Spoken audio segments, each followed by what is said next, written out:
4 times. Just to protect my integrity and that virgin hole I was telling you about. Right. Because P. Diddy be wanting to party. And you gotta tell him no. You got to tell him no. I did. I did. See, I got the receipts for everything I'm telling you. That's why I can say them so freely. Kid, I need to know. You here, get your number. Thank you, sir. Thank you. 4 times just to protect my integrity in that virgin hole. I was telling you about cuz P. Diddy be wanting the body. And you got to tell him no. You got to tell him no. I did. I did say I got the receipts for everything I'm telling you. That's why I can say them so free. I need kid.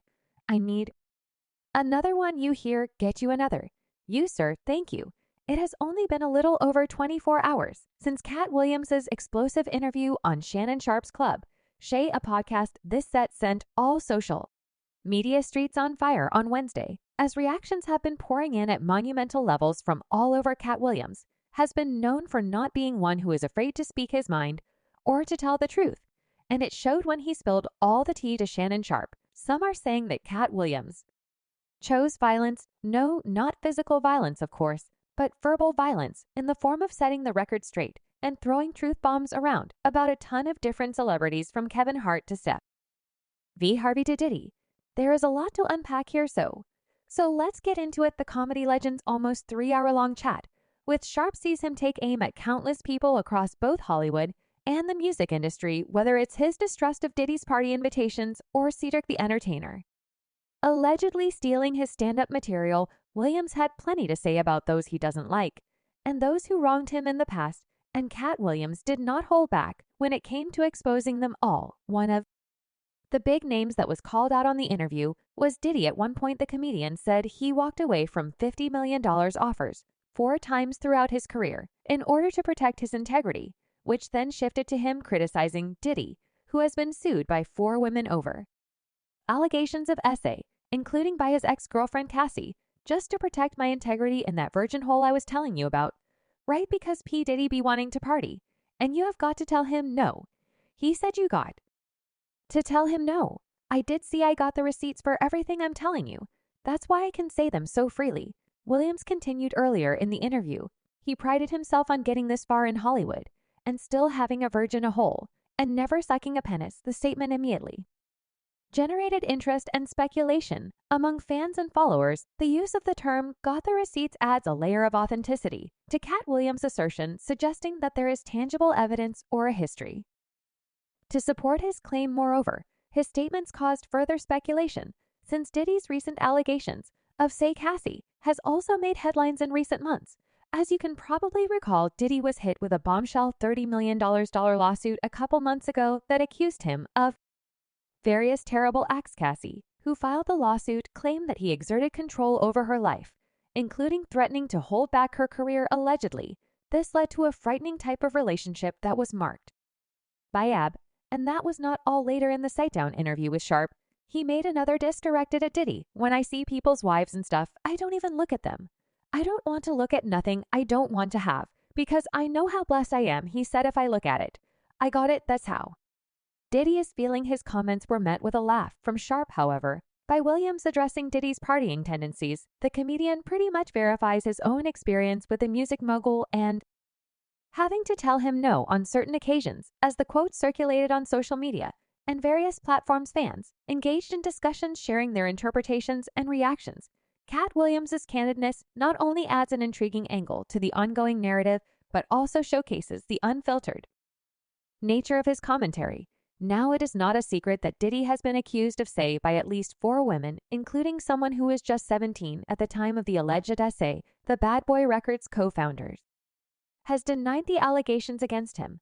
However, others have come out to corroborate some of Cassie's allegations, including songwriter Tiffany Red, who said that the music mole terrified her in her brief interactions with him. So some belied that Katt Williams would only be speaking the truth when it came to his statements, since Diddy has kind of been on the wrong side of the media lately, not only on the wrong side of the media, but in Hollywood overall. And Katt Williams was not the first one to say anything crazy about Diddy and his parties, because 50 Cent, as always, has something to say too. Back in October, 50 Cent joked about not wanting to attend Diddy parties during a performance on his The Final Lap tour. That's why I don't be going to their puffy Parties 50 told the crowd N to hug you from the front and the back. At the same time, F you talking about look. If you're into that, you're into that. I'm fine with it. He continued to each his own. I'm just saying. Gee, this ain't my mother-ficking kind of party. It's uncomfortable. I think I belong in the girls' bathroom. When shit like that is going on, Diddy has been the subject of many jokes and serious allegations in the past few months, beginning with him being sued by Cassie for Say and PA back on November 16. 2023 Cassie also accused Diddy of having wild sex parties called freak-offs. Puff settled the lawsuit a day later, only to be sued by more women with similar claims in the following weeks. Diddy has maintained his innocence against the allegations. But when one watches the new recent interview, they would see that this is not the only big shot Katt Williams has something to say about. Because if it was then, the new interview on the Club Shay Shay podcast wouldn't have had the internet going nuts he went on. To address his beefs with multiple comedians including Ricky Smiley, Cedric the Entertainer, Steve Harvey, and some others, as mentioned before during the nearly 3-hour sit-down with host Shannon Sharpcat at also touches on some of the foul things going on behind the scenes in the entertainment industry and how some entertainers have to do some things that might be out of their character in order to get ahead. Much of the first chunk of the interview involves the casting of Friday, After Next particularly. Comedian Ricky Smiley saying he was actually cast as Mike instead of Katt Williams refutes that charge, but recalls urging producers to remove AR scene from the script, believing it would make the movie 20% funnier on Friday After Next are seen. The problem with Friday After Next is that we're trying to make a classic comedy, and this comedy involves AR&R is never funny no matter who it happens to and what the circumstances are. Not too long after he went ahead and brought his next topic of conversation up. He spoke of Cedric the Entertainer's comedy special. Cedric the Entertainer can't sing, can't dance, and doesn't write jokes. He did 4 comedy specials. They're so bad, Shanna, and they're not available on Netflix or Tub. Can I say that again for the audience? They're so bad that they're not available on Netflix or Tubi. Williams had his knives out for the original kings of comedy. Much of his eye stems from what he believes to be the disrespectful treatment of the late Bernie Mac while Mac was on the tour with Harvey, Cedric, and D.L. Huey. But he saves his best line for Cedric the Entertainer, whom Williams believes stole his very best joke. Cedric denies the allegation, but Willie Am's analysis of Cedric's comedy is even more brutal, saying that Cedric has 4 comedy specials that are so bad that they're not on Netflix or Top. Netflix is one thing, but to be this is a Hall of Fame insult on Kevin Hart. No one in Hollywood has a memory of a sold-out Kevin Hart show, they being a line for him ever getting a standing ovation at any comedy club. He already had his deals when he got here. Have we heard of a comedian that came to LA and in his first year in law, he had his own sitcom on network television and had his own film called Soul Plane that he was leading? No. What do you think a plant is now? It is not known if this is entirely true or not, but it certainly lines up with the type of comedian Kevin Hart is today. But it leaves many to wonder. A lot of these celebrities have yet to respond to the allegations and all that was said on the podcast.